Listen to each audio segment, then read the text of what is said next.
एक दिन शाम का समय, प्रदोष का दिन, प्रदोष काल,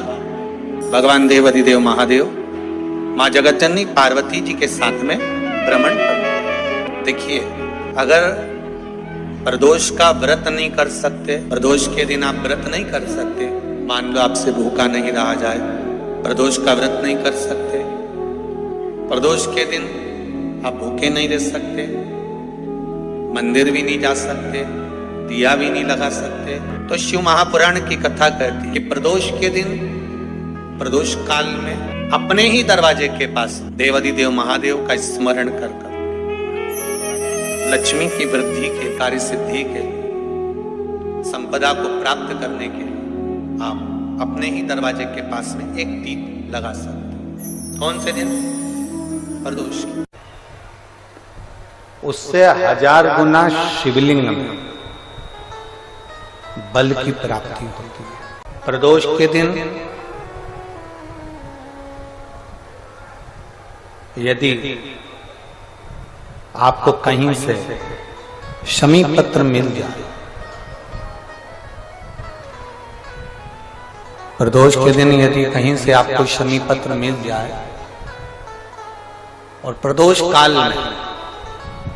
प्रदोष का जो समय होता है, शाम का जो समय होता है प्रदोष काल, 4 प्रदोष 5 प्रदोष आप कर देखिएगा कि आपका कोई काम है, कोई नौकरी के लिए आप अप्लाई कर रहे हैं, कोई समस्या बड़ी विकट आ गई है, कोई तकलीफ, बड़ा गला पकड़ रहा है बेटा, कोई तकलीफ विकट आ गई है, कोई समस्या विकट आ गई है, प्रदोष के प्रदोष काल में अगर एक शमी पत्र भी आप घर के शिवलिंग को, अब ये करने के लिए आपको मंदिर के शिवलिंग नहीं जाना, अपने घर में जो शिवलिंग, चाहे वो स्फटिक का हो, पारद का हो, कंकर शंकर का हो, लकड़ी का हो, जो शिवलिंग तुम्हारे घर में, कांच का हो, चाहे वो नर्मदा के कंकर का हो, नर्मदेश्वर हो, पाषाण का हो, जो शिवलिंग, चांदी का हो, सोने का हो, तांबे का हो, पीतल का हो, जो शिवलिंग तुम्हारे, एक शमी पत्र यदि आप भगवान शंकर के शिवलिंग पर समर्पित कर रहे हो और उस शमी पत्र को उठाकर रात्रि को 9:15 की जो एक मुहूर्त होता है, एक समय होता है, जिस समय पर हम अपने मन की बात भगवान शंकर को कहते हैं, पूर्व में भी इसका वर्णन हम कर चुके हैं कथाओं में। उस 9:15 पर वो शमी पत्र को उठाकर एक कागज में, एक कटोरी में उसको रखते थे। 4 या 5 प्रदोष के उस शमी पत्र को अपने पास में रखिए और जिस कार्य के लिए जा रहे हो उसको जेब में ऊपर के भाग में उसको रखकर लेकर जाइए, आपका वो कार्य सफल होकर ही रहेगा, वो रुक नहीं सकता। शमी पत्र में इतना बल होता है, प्रदोष का जो शमी पत्र होता है वो बड़ा बलवान होता है, बड़ा बल। किसी भी प्रदोष के दिन, प्रदोष काल में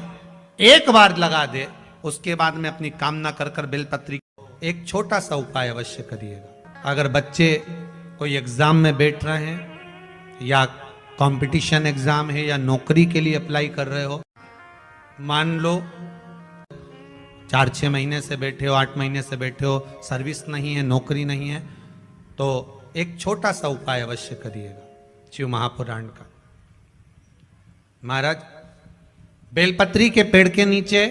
विराजमान होकर, बेलपत्री के पेड़ के नीचे जिसको नौकरी के लिए या एग्जाम में बैठ रहा है वो जल चढ़ाए, बेलपत्री के पेड़ के नीचे थोड़ा सा दूध चढ़ाए, फिर जल चढ़ाए और अपने राइट भाग में घी का दिया और अपने लेफ्ट भाग में तेल का दिया। किसी भी प्रदोष के दिन, प्रदोष काल में एक बार लगा दे, उसके बाद में अपनी कामना कर बेलपत्री के पेड़ के नीचे धोख लगाकर प्रणाम कर जाए और चले जाए इंटरव्यू के लिए, बाबा उत्तीर्ण करा ही देगा, नौकरी दिलाए। नंदी का एक पांव जो ऊपर होता है, आप लोग दर्शन करे होंगे शंकर जी के मंदिर में नंदी के, तो नंदी का एक पांव उठा हुआ होता है, एक पांव नीचे की ओर होता है, हड्डी से जुड़ा हुआ रोग, नेत्रों से जुड़ा हुआ, मस्तिष्क से जुड़ा हुआ कोई रोग रहता है तो एक नीले कलर का फूल आता है महाराज। उस फूल में हल्दी डालकर गुरुवार का प्रदोष पड़ने पर जो नंदी के पांव के पास समर्पित कर देता है महाराज, उसका रोग धीरे धीरे समाप्त होने लगता है। लिंग पुराण कहती है कि नंदीश्वर भगवान के सामने जो पुष्प समर्पित करा जाता है उसको, ये तो लिखा था स्कंद पुराण और शिव पुराण, लिंग पुराण कहती है जो फूल आपने समर्पित करा उसको लाकर पानी की बाल्टी में डालकर आप स्नान भी कर सकते हो, उससे भी हड्डी के जितने रोग होते हैं उसमें आराम लगने लगता है। जैसे कहीं शरीर नहीं चल रहा, हाथ झुन्न पड़ रहा है, हाथ काम नहीं कर रहा, हाथ में झुंझुनी आ रही है, कंपन आ रहा है, जैसे मान लो कोई काम, चाहे वो शनिचरी प्रदोष हो, चाहे रविवार की हो, सोमवार की हो, मंगल की हो, बुधवार की हो, गुरुवार की हो, शुक्रवार की हो, शनिवार की हो, कोई भी वार की हो, प्रदोष काल में शाम का समय सूर्य डूब रहा हो, बस डूबा ही हो, और उस समय पर केवल 3 दिन ऐसे रहेंगे, 3 बार ऐसे रहेंगे, 3 तिथियां ऐसी रहेंगी, 3 समय ऐसा रहेगा जिस समय पर तेरे द्वारा निर्मित शूल को भी शिव धारण करेगा और जगत का कल्याण करेगा। 3 दिन, 3 तिथियां, 3 बार, 3 नक्षत्र, 3 घड़ी, 3 पल, जिसमें बाबा शूल भी धारण करते हैं। और शूल अकेले धारण नहीं करते महाराज, जो धतूरा होता है ना, दर्शन करें धतूरे के, कांटे कांटे सा होता है धतूरा, तो वो धतूरे के साथ में बाबा शूल धारण करते हैं। बेलपत्री के शूल को, ये बहुत बहुत आनंदमय कथा है महाराज जी, जिसके जीवन में हमेशा कांटे ही मिले हैं। बेटी बड़ी हुई तो घर में मायके में दुख देखा, और मायके से गई ससुराल में तो ससुराल में दुख देखा, ससुराल में भी दुख देखने के बाद में भी पति को बहुत कुछ काम खुलवाया, बहुत धंधे खुलवाए, नौकरी लगवाई, पर वो पति बार बार छोड़ कर आ गया, बार बार तकलीफ भोग रहा है, बार बार कष्ट भोग रहा है। फिर थोड़े दिन काम करता है, थोड़े दिन छूट जाता है, फिर व्यापार में बढ़ता है, फिर छूट जाता है, फिर कोई दुकान खुलवाई, थोड़े दिन अच्छी चली, फिर वापस वहीं घर पर आकर बैठ गया, अर्थात उसके जीवन में वो शूलता चल रही है। तो बाबा देवाधिदेव महादेव कहते हैं ये 3 घड़ी, 3 पल, 3 नक्षत्र, 3 समय, 3 दिन में जो शूल मुझे समर्पित करता है उसके जीवन से मैं शूल हटा देता हूं। वो 3 दिन लिखे स्कंद पुराण।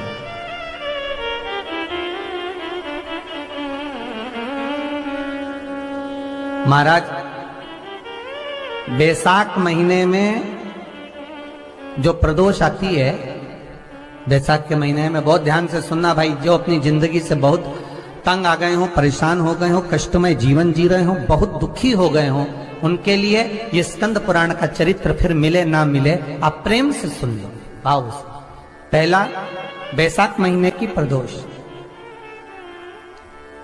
चाहे वो शनिचरी प्रदोष हो, चाहे रविवार की हो, सोमवार की हो, मंगल की हो, बुधवार की हो,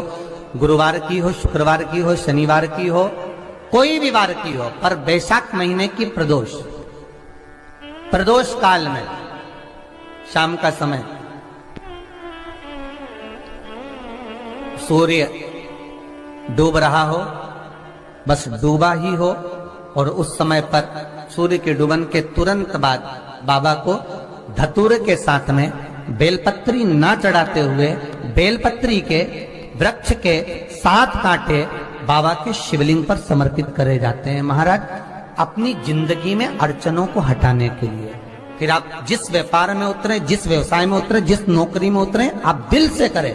आपको तरक्की मिलेगी। आप हार नहीं सकते, नीचे नहीं आ सकते, उन्नति पर ही चढ़ेंगे। एक वैशाख मास की प्रदोष, दूसरा शिवरात्रि के दिन मध्याह्न का समय महाराज, जो बड़ी शिवरात्रि होती है माघ की, बड़ी शिवरात्रि के अंतर्गत मध्याह्न का समय, दोपहर के ठीक 12 बजे,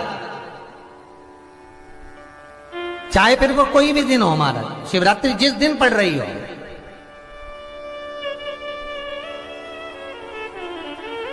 उस दिन भी धतूरे के साथ बाबा को 7 कांटे